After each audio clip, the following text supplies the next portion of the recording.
Karbala, the chain of events. Ramzan Sabir. Highlights of Karbala, history of Muawiyah and Yazid, events of Ashura, and lessons from Karbala. Highlights of Karbala. The events of Karbala reflect the collision of the good versus the evil, the virtuous versus the wicked, and the collision of Imam Hussein, the head of virtue, versus Yazid, the head of impiety. Al-Hussein was a revolutionary person, a righteous man, the religious authority, the Imam of Muslim Ummah. As the representative of his grandfather Prophet Muhammad, Imam Hussein's main concern was to safeguard and protect Islam and guide fellow Muslims. On the other hand, the staying power of the rulers Muawiyah and his son Yazid depended solely on the might of the sword. They used brute force to rule over the Muslim empire even by all possible illicit means. Imam Hussein as head of Ahlul Bayt never recognized Muawiyah nor his followers. Before him Imam Ali had fought battles against Muawiyah because Muawiyah continuously violated the Islamic principles. Imam al-Hasan had to swallow the bitter pill of making a peace agreement with Muawiyah, in order to safeguard the security of the Ummah which was at stake. When Yazid son of Muawiyah declared himself as a ruler over the Ummah, he demanded Imam al-Hussein's allegiance of loyalty. Imam Hussein on his part flatly rejected Yazid's rule and behavior, for there was no way Yazid could represent Islam, it would be blasphemy. But Yazid, the tyrant ruler over the Ummah, was adamant in his demand, and tension between the two parties increased day by day. Imam Hussein was quick to realize that giving allegiance of loyalty to Yazid would serve no purpose but to jeopardize the survival of Islam. To safeguard and protect Islam, therefore, the Imam had no choice but to confront and collide with Yazid's rulership irrespective of consequences. Since Yazid had ordered his commanders to seize the Imam's allegiance of loyalty at any cost, even by brutal force, the commanders had to assemble a relatively large army, surrounding Imam Hussein's camp in a desert called Karbala. Then they cut off the basic necessities to the camp, including access to water.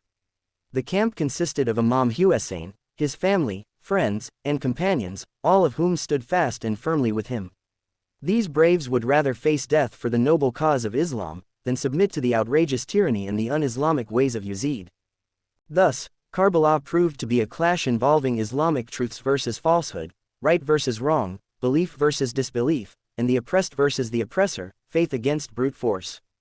Karbala was about standing in the face of oppression, regardless no matter the cost. Thus, in Karbala, Al-Hussein the 57-year-old grandson of Prophet Muhammad sacrificed his totality and all he had, for one goal. This goal was to let the truth triumph over falsehood eventually, and he did that brilliantly.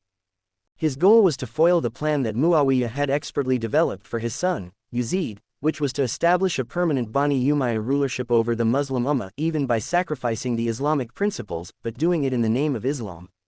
Brilliantly, Imam Hussein succeeded in foiling this plan and he exposed the disreputable nature of Bani Umayyah, though this was at the expense of his life. Who was Muawiyah? Muawiyah was son of Abu Sufyan, a leader of Bani Umayyah clan which was one of the clans of Quraysh tribes. Muawiyah grew up in a family known to be cunning, worldly, materialistic, and power-hungry. Muawiyah became Muslim only when Prophet Muhammad triumphed over Mecca. Those who became Muslim in this manner were called tulaka, a term scornfully used for the disbelievers who became Muslims to save their lives. Muawiyah, his father Abu Sufyan, his mother Hind, and his brother Yazid son of Abu Sufyan were all tulaka. Muawiyah never forgot this stigma for the rest of his life, he could never shake it from his mind, thus a feeling of malicious vengeance always existed in his heart. Muawiyah's character and aspirations were entirely opposite to that of his sister, Habiba, who was one of the wives of the Holy Prophet. Unlike Muawiyah, Habiba was a sincere believer and a pious person. Omar, the second Khalifa, appointed Muawiyah's brother, Yazid son of Abu Sufyan, as the governor of Syria when the Muslims captured that territory from the Byzantines. Within a few years, Yazid son of Abu Sufyan died of a disease, and Omar appointed Muawiyah in his brother's place as the governor. Upon coming to power, Muawiyah took advantage of the rich public treasury of Syria, using it personally to buy favors and influence people. Thus he built a large base of support among some tribes, almost to the fanatic level. He used this to his advantage in later years to form a network of informants, spies, against Ahlul Bayt and their devotees. Jamal confrontation. When Imam Ali became Khalifa, he decided to remove Muawiyah immediately, notwithstanding Muawiyah's strong base of support. At that time, Muawiyah had been the governor of Syria, Palestine, and Jordan for 17 years. Muawiyah became defiant. He refused to obey Ali's orders. Brazen and unabashed, he even declined to recognize Ali or give allegiance of loyalty to him. Also in defiance, Muawiyah established a parallel government in Greater Syria, and started a campaign of treacherous accusations and malicious rumors against Imam Ali a.s. He falsely blamed Imam Ali for the killing of Uthman, the third Khalifa, and urged people to take up arms against the Imam. He spread these notorious accusations constantly to incite an uprising against Ali a.s. At the same time Aisha, the Prophet's widow, became highly vocal against Imam Ali a.s. She called for taking revenge for the blood of Uthman. As a result, a party of 3,000 insurgents supported by Sahaba companions such as Talha and Zubair, along with Aisha headed toward Basra. The insurgents upon reaching Basra clashed with the local authorities and finally occupied a portion of Basra.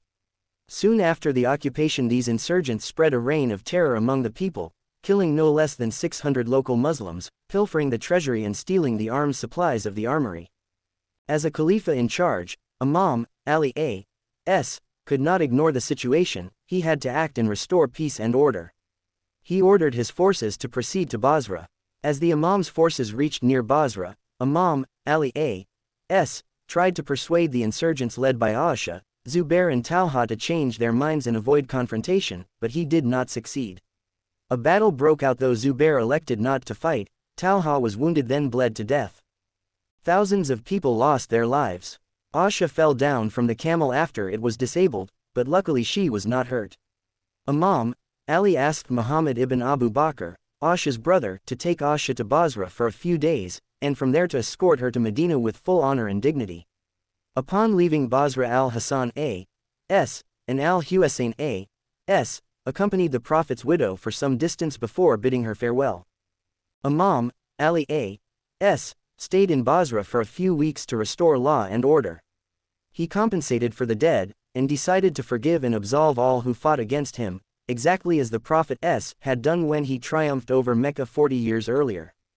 Battle of Siffin. Upon returning to Kufa, Imam Ali a.s. immediately prepared for the anticipated clash with Muawiyah.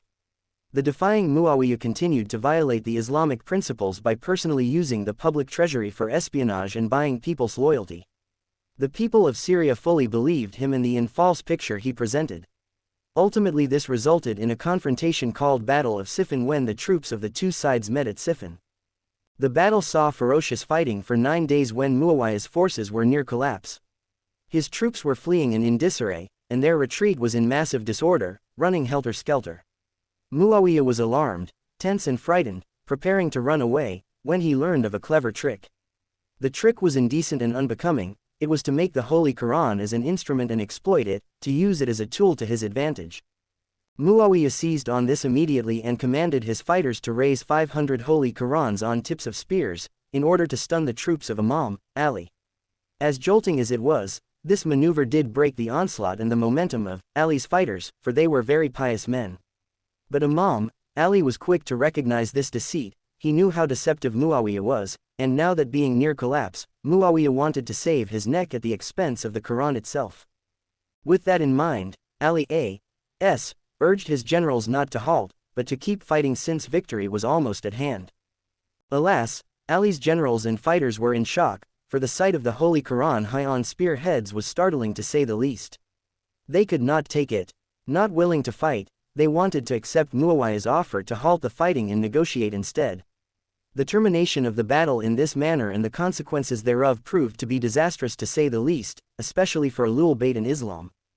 It is said that there was a conspiracy between Amr ibn al-As of Muawiyah's side, and Ash'ath ibn Qais, a general in Imam Ali's camp, who was working as a spy against Ali, secretly working as an agent for Muawiyah.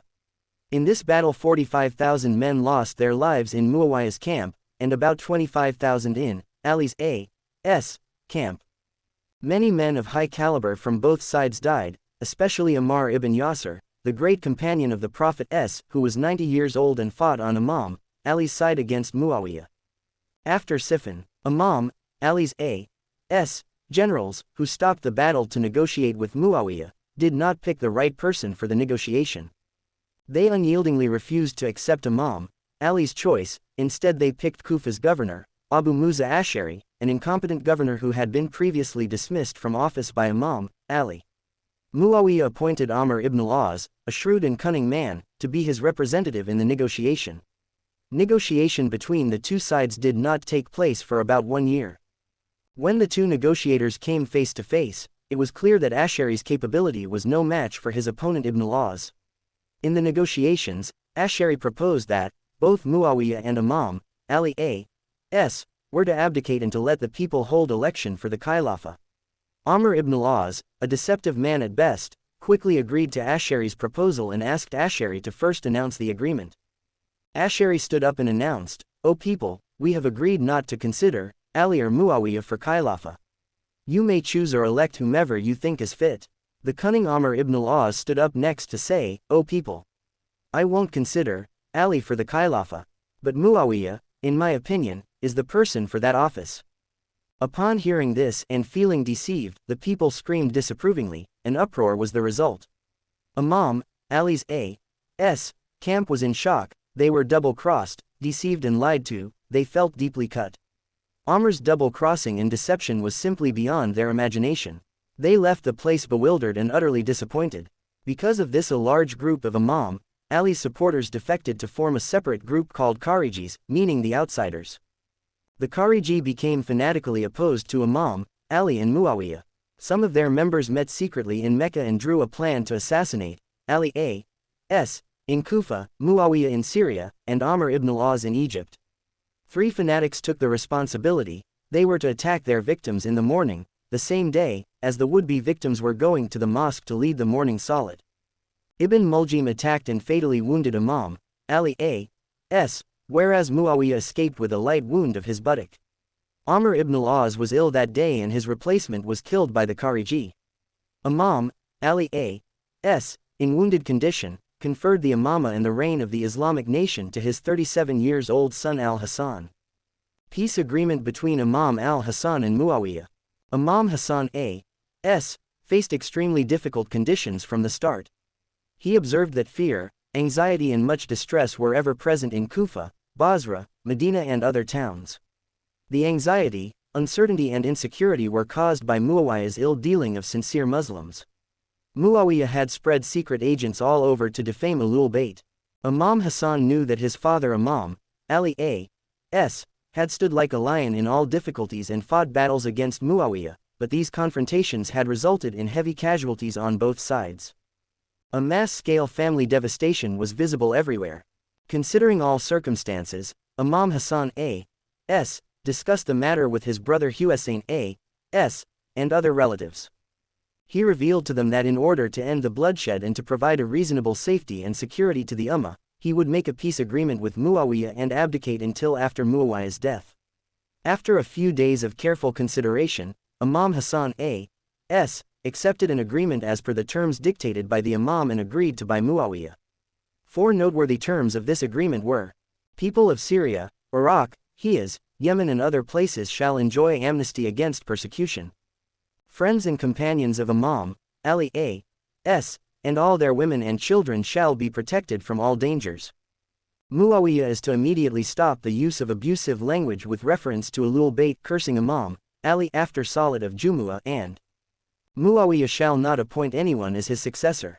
Once the treaty was signed, Imam Hassan A.S. and brother Husayn A.S. moved out of Kufa and settled in Medina. Over there both Imams lost no time in holding nightly meetings for Islamic discussions. The nightly meetings proved very successful and gained tremendous popularity. More people started to attend, to hear the Imams give of their fountain of knowledge on Islam and humanity. The reputation of these meetings began to fly to faraway places. People from as far away as Egypt, Iraq, Yemen, and other distant areas traveled to Medina to learn about the Islamic values.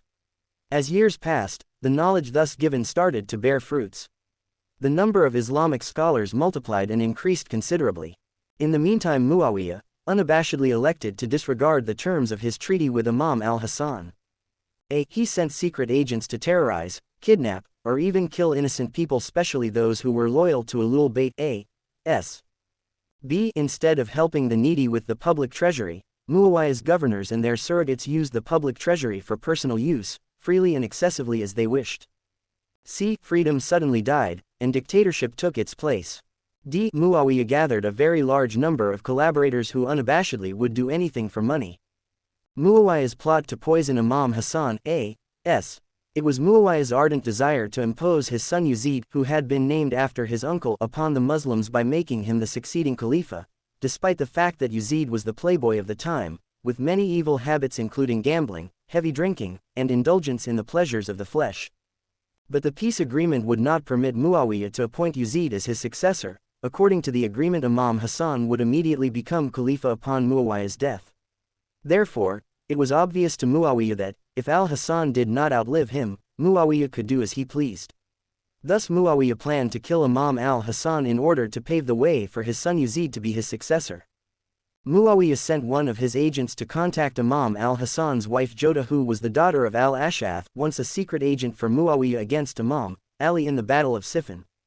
Joda was asked a small favor, i.e., to put a little poison in al-Hassan's food, and in return Muawiyah would give her a large sum of money and also make her wife of his son Yazid.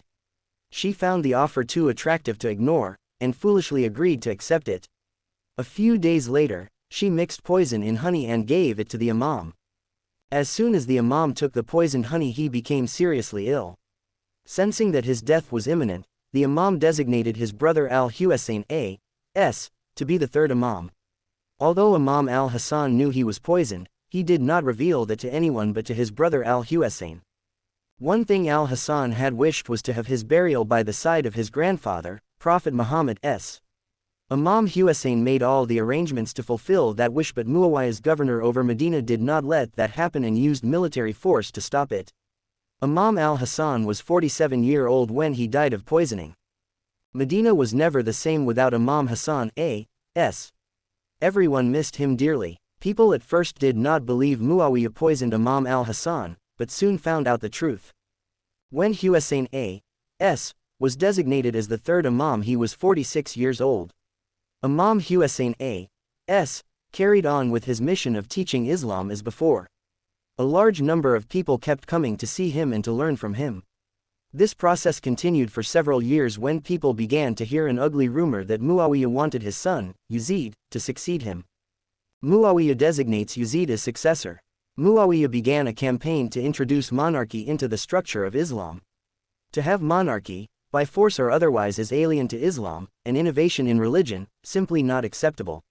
Everyone knew that, for Islam does not subscribe to any form of royalty through inheritance or monarchy. In Islam it is supposed to be shura. Nevertheless, Muawiyah sent his agents to the prominent members of the communities to obtain allegiance of loyalty to his son Yazid. But Yazid was evil, of the drinking type, incompetent, contemptible, and a pleasure-seeking person. People knew that, so the people protested vigorously. There was anger everywhere. Emotions went sky high. To calm people down, at least temporarily, Muawiyah decided to send his son Yazid to Mecca for the pilgrimage. Yes, Yazid did go to Mecca, but only after taking alcohol with him as well as a chorus of girls for his entertainment. Muawiyah dies. Muawiyah was getting older day by day. At the age of 75, he became seriously ill. He was nearing death. He lay weak and lifeless as if something was choking and strangling him. He felt tortured and tormented, and continuously cried for mercy. He was in terrible pain. He wanted to die, but death would not come close to him. His conscience tormented him for the calamities that he brought upon the Islamic Ummah, especially Ahlul Bayt. Muawiyah suffered in agony for many days. His suffering continued until he breathed his last. At the time of his death, the 30-year-old Yazid was nowhere near him. He had gone for fun on a hunting trip. Please note that Muawiyah's brother was by the name of Yazid, and he had named his son after his brother. Yazid becomes ruler. Upon Muawiyah's death, Yazid, 30 years old, managed to impose himself on the people and become the Khalifa.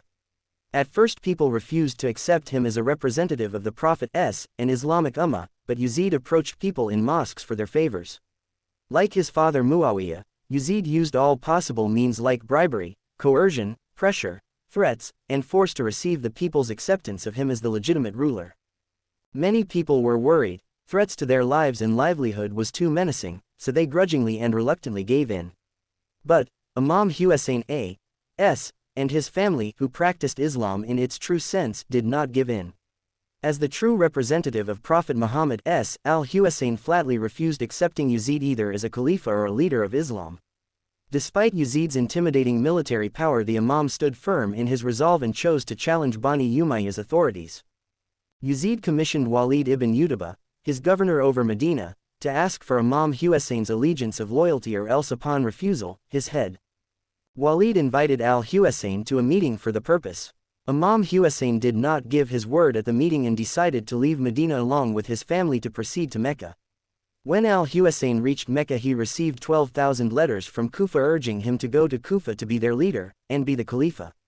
Imam sent an emissary, his cousin Muslim ibn Aqil, to Kufa to ascertain first-hand information about the situation in Iraq.